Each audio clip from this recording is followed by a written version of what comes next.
સમાચાર વિગતવાર જોઈએ। રાજ્યમાં યમરાજ બનીને દોડતા બેફામ ડમ્પરો અને સુરત શહેરમાં ડમ્પર ચાલકે વધુ એક માસૂમનો ભોગ લીધો છે। ડમ્પરની અડફેટે 12 વર્ષના બાળકનું મોત થયું છે। ડમ્પર ચાલકે રિવર્સ લેતા સમયે બાળકને કચડી નાખ્યો। 12 વર્ષીય આશીષ નિષાદનો ડમ્પર ચાલકે જીવ લઈ લીધો છે। અકસ્માતની સમગ્ર ઘટના સીસીટીવી કેમેરામાં કેદ થઈ છે કે કેવી રીતે આ આખી ઘટનાક્રમ બન્યો હતો। તો સુરતમાં ડમ્પરો બેફામ, આ પહેલા પણ ડમ્પર ચાલકની બેદરકારીના કારણે એક યુવતીનો જીવ ગયો હતો અને આજે ફરી એકવાર સુરતમાં ઘટના બની છે। ડમ્પર અડફેટે એક 12 વર્ષના બાળકનો જીવ ગયો છે। તો અહીંયા સવાલ એ થઈ રહ્યો છે કે શહેરમાં યમરાજની જેમ ફરતા ડમ્પર ચાલકો પર કાર્યવાહી ક્યારે થશે? શહેરી વિસ્તારમાં પ્રતિબંધ એ છતાં પણ ડમ્પરો બેફામ કેમ શહેરમાં ચાલી રહ્યા છે? વારંવાર કેમ નિર્દોષ લોકોનો ભોગ લઈ રહ્યા છે આ ડમ્પર ચાલકો?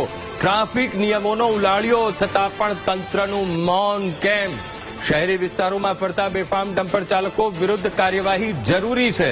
શહેરમાં યમરાજની જેમ ફરતા ડમ્પર ચાલકો પર સખત કાર્યવાહી, દાખલારૂપ કાર્યવાહી ક્યારે થશે? આ સવાલ અહીંયા થઈ રહ્યો છે, કારણ કે એક ડમ્પર ચાલકની ગફલતને કારણે એક માસૂમનો જીવ ગયો છે, એક પરિવારે પોતાનો દીકરો ગુમાવ્યો છે। સુરતની આ ઘટના બેફામ ડમ્પર ચાલકો અને આ ડમ્પર અડફેટે 12 વર્ષના માસૂમનું મોત થયું છે। અમે આપને ટીવી સ્ક્રીન ઉપર 2 દ્રશ્યો બતાવી રહ્યા છીએ કે આ ડમ્પર ચાલકે કેવી રીતે એ માસૂમનો ભોગ લીધો એના સીસીટીવી સામે આવ્યા છે અને સીસીટીવીમાં સ્પષ્ટ રીતે જોઈ શકાય છે કે ડમ્પર ચાલકે જેવું રિવર્સ લીધું અને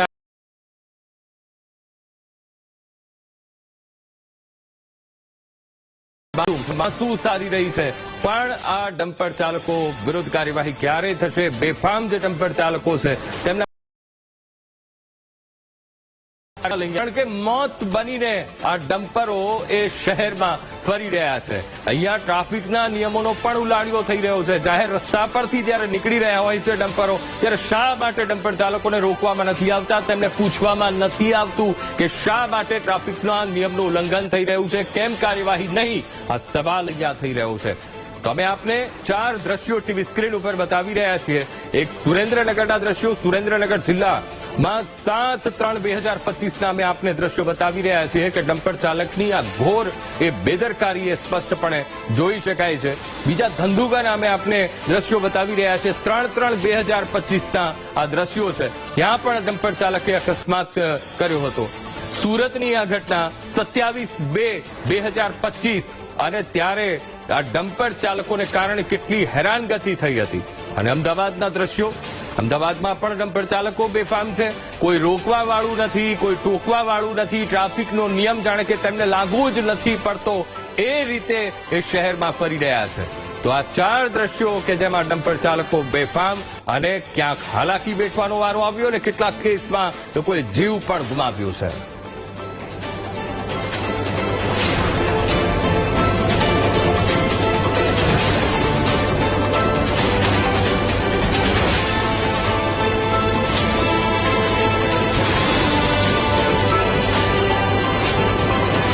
આજ મુદ્દે ધ્રુવ સોમપુરા અમારા સંવાદદાતા સુરતથી લાઈવ જોડાઈ ગયા છે।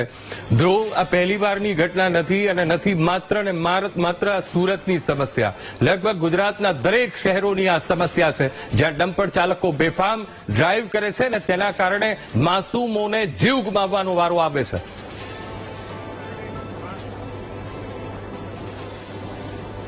બિલકુલ અંકુર, સાચી વાત છે। સુરતમાં પણ આ જે ઘટના બની છે તે ખૂબ જ હિચકારી ઘટના કહી શકાય। સુરતના સચિન જીઆઈડીસી વિસ્તારમાં ડમ્પરે એક 12 વર્ષીય માસૂમ બાળકનો ભોગ લીધો છે, જીવ લીધો છે। જે રીતે અત્યારે પણ સુરતના જુદા જુદા વિસ્તારોમાં આખા શહેરમાં સમય મર્યાદા જેવી શરૂ થાય છે તેવા જ શહેરમાં ડમ્પરો જે છે તે શહેરના રસ્તા ઉપર નીકળતા હોય છે અને તેને લઈને ક્યાંક લોકોના પણ જીવ જતા હોય છે। આકરા આ લોકો પર પગલાં લેવાની પણ એક માંગ લોકો ઉઠાવી રહેતા હોય છે, પરંતુ જે રીતે આ બેફામ રસ્તા ઉપર ડમ્પરો ચાલતા હોય છે તેને લઈને લોકોના જીવ જતા હોય છે।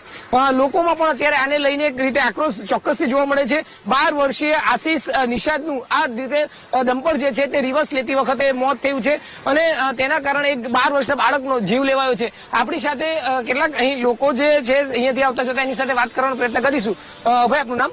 મારું નામ દિલીપભાઈ છે। દિલીપભાઈ, રસ્તા ઉપર જે રીતે ડમ્પરો ફરે છે અને બાળકોના લોકોના જીવ જાય છે, કેટલું જોખમી છે, શું માનો છો?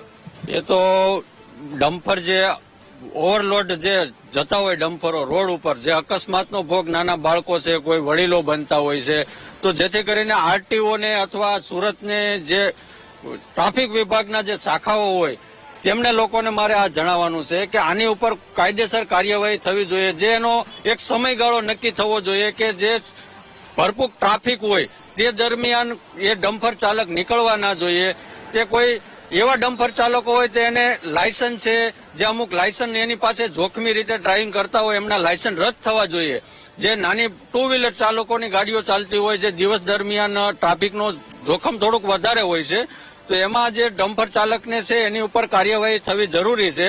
આરટીઓને માધ્યમથી જે સુરત મહાનગરપાલિકાની માલપા આરટીઓ જે છે એને હું બિરદાવું છું કે ભાઈ આપનું કામ બહુ સરસ છે, પણ જે આવું મોટા વાહનો ચાલકો હોય તો એની ઉપર તમે કાયદેસર કાર્યવાહી રાખો, જેથી કરીને નાના બાળકો આવા ભોગ ન બને, જેથી કરીને નાની ગાડીઓ ચાલતી હોય તો એને કોઈ અકસ્માતનો ભય ના રહે. અને આરટીઓનું જેમ ટ્રાફિક વિભાગનું પોલીસનું કામ બહુ સરસ છે, એમાં ના નહીં, પણ કહેવાનો અર્થ એ છે કે મોટા વાહનો એનો એક કાયદો બનાવો કે અમુક સમય દરમિયાન એ સિટીની માલપા મોટા ડમ્પર ચાલકો નીકળવા ના જોઈએ, જેથી કરીને જોખમ ન બને. આપના વીટીવીના માધ્યમ દ્વારા હું લોકોને મેસેજ આપવા માંગુ છું, મોટી ગાડીઓ વાળા હોય, લોડિંગ ચાલતું હોય તો લોડિંગ વાળી ગાડીઓને તમે જોઈ અને આજુબાજુમાં જુઓ, વ્યવસ્થિત ચલાવો, તમે સમય જોવો, સમય જોઈને ગાડીને એન્ટર કરો સિટીની માલપા. બિલકુલ. જે રીતે શહેરમાં બેફામ રીતે ડમ્પરો ફરતા હોય છે, રસ્તા ઉપર ડમ્પરો ફરતા હોય છે અને તેને લઈને લોકોના રાહદારીઓના જીવ જોખમમાં મુકાય છે. સુરતના સચિન જીઆઈડીસીમાં પણ એક આ જ પ્રકારની હિચકારી ઘટના બની. સચિન જીઆઈડીસીના શિવનગર ચોકડી પાસેનો આ જે બનાવ ને તેમાં 12 વર્ષીય જે બાળક જે છે નિશાદ તે રમી રહ્યું હતું અને તેનું કરુણ મોત નીપજ્યું છે. ડમ્પર ચાલકે રિવર્સ લેતી વખતે આ ઘટના બની છે અને રિવર્સ લેતી વખતે બાળક ઉપર આખું ડમ્પર ચડી ગયું હતું ને કચડી માર્યો હતો. આ સમગ્ર ઘટના સીસીટીવીમાં પણ કેદ થઈ હતી અને આ સીસીટીવીના હિચકારા દ્રશ્યમાં ખૂબ જ કરુણ આ ઘટના જે છે તે સામે આવતા અરેરાટી વ્યાપી ગઈ હતી. જોકે માત્ર આ પ્રકારની ઘટના સુરતમાં જ નહીં પરંતુ સમગ્ર રાજ્યમાં જે છે તે એક ચિંતાનો વિષય બન્યું છે. રાજ્ય સરકારે પણ આ બાબતે ગંભીર ચિંતા વ્યક્ત કરવાની જરૂર ઉભી થઈ છે. લોકો પણ માની રહ્યા છે કે આની માટે ચોક્કસ એક નિયમો બનાવવા જોઈએ અને નિયમોનું કડકપણે પાલન અને અમલ થવાની પણ માંગ ઉઠી રહી છે. જી બિલકુલ ધ્રુવ, સમગ્ર માહિતી સાથે જોડાવા બદલ આપનો આભાર.